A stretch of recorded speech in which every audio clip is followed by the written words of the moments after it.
Denise is an experienced fisherman. She's caught sailfish, tuna, and the world's most aggressive fish, the blue marlin.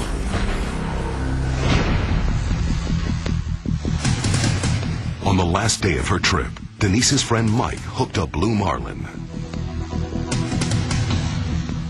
Denise grabbed her video camera. Mike was all excited, screaming at me whether I was getting it on film. Yes! Of course I was getting it on film. I was getting some close-up shots. It's bad boy! Before I knew it.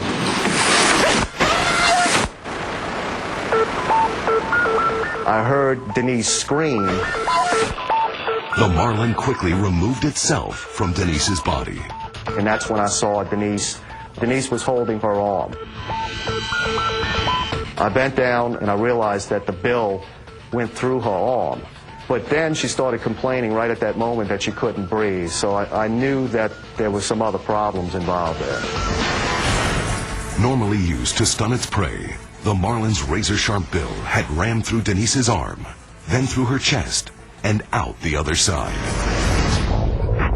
For Denise, the extent of these injuries left little room for modesty.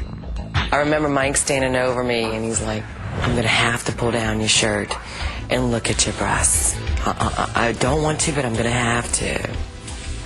And I just looked at him and said, what breast? I don't have any more breasts. The fish got it.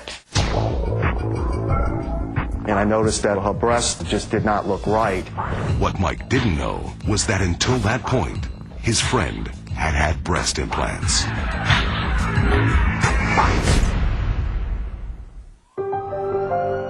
Denise returned to the States 5 days later. Her wounds had been treated, but she was exhausted. Strangely, her strength never returned. She thought she had pneumonia. X-rays showed nothing, so Dr. Victor Tedesco ordered CAT scans. What he saw surprised everyone. On the right side, you see this abnormal area of gray coloration.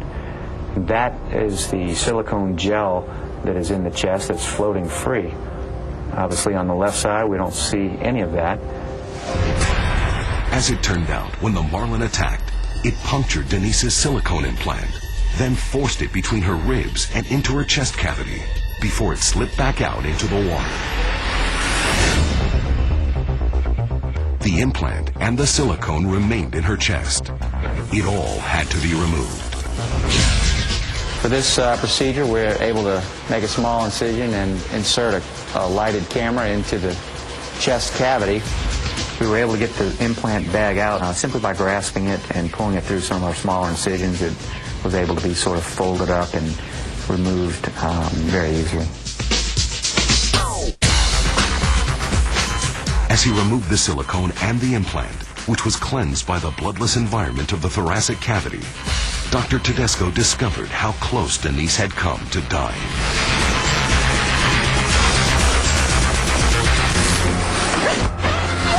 The bill can be sharp, and obviously the edges of the bill are serrated. I think without having that implant covering the bill, most likely would have punctured her lung, and I don't think she would have survived. After her life-saving implant was removed and replaced, Denise returned to her favorite pastime. And now she's got a fish story that will top them all.